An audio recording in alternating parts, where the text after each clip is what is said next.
Bienvenue dans notre méditation. Notre Dieu est merveilleux. Le titre est « Loin de la terrasse ».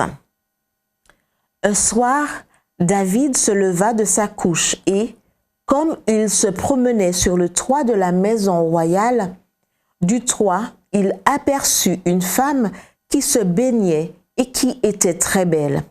David envoya prendre des informations sur cette femme.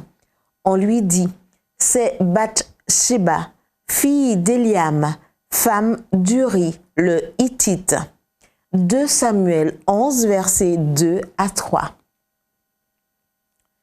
Que faisait David sur le toit de sa maison au moment où les rois partaient en guerre?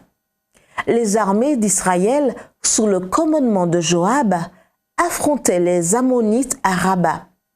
Mais au lieu d'aller commander ses loyaux soldats, David préféra rester à Jérusalem. Pourquoi?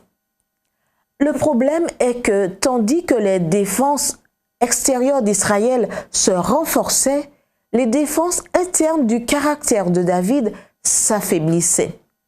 Les frontières de son royaume avaient atteint le développement prédit par le Seigneur à Abraham, voir Genèse 15, versets 18 à 21.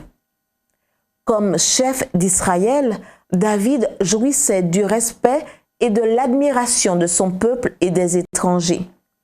En outre, l'économie de la nation avait atteint son apogée. Que pouvait-il demander qu'il n'ait déjà? Et qui pouvait-il craindre? Mais David ignorait que son propre succès finirait par devenir son plus grand ennemi et que sa vie de confort l'exposerait à un plus grand danger que l'attaque de n'importe quelle armée étrangère. Comme le dit patriarche et prophète, la grande faute de David fut préparée par la flatterie, la subtile séduction du pouvoir et du luxe.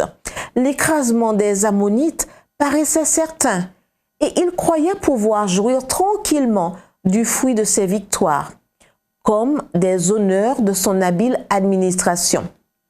C'est dans ce moment de vigilance assoupie au sein du bien-être que l'ennemi va tenter de s'emparer de son esprit. Ellen White, patriarche et prophète, chapitre 71, page 700. Autrement dit, la transgression de David, plus qu'une chute, fut un glissement, une chute progressive. Imperceptiblement, sa confiance en Dieu s'affaiblit et au moment de la tentation, il ne s'enfuit pas. Avant qu'il ne s'en aperçoive, ses mauvais désirs s'étaient réveillés et le résultat fut le péché et la mort. Que nous enseigne la chute de ce grand homme de Dieu?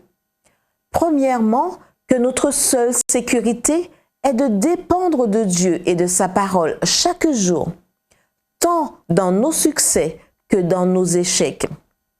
Deuxièmement, pour notre propre bien, nous devons rester loin de la terrasse. Avez-vous déjà identifié votre terrasse? Qu'il s'agisse d'un lieu, d'une personne ou d'une chose, éloignez-vous de la tentation. Matthew Henry l'a bien dit. Ne vous approchez pas de l'arbre interdit, à moins que vous ne vouliez manger du fruit défendu. Matthew Henry cité par Charles Cowan dans Sentier de montagne pour les jeunes. Prions.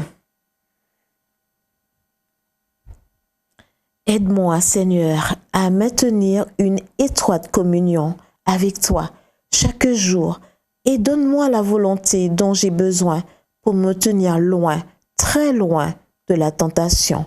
Au nom de Jésus. Amen.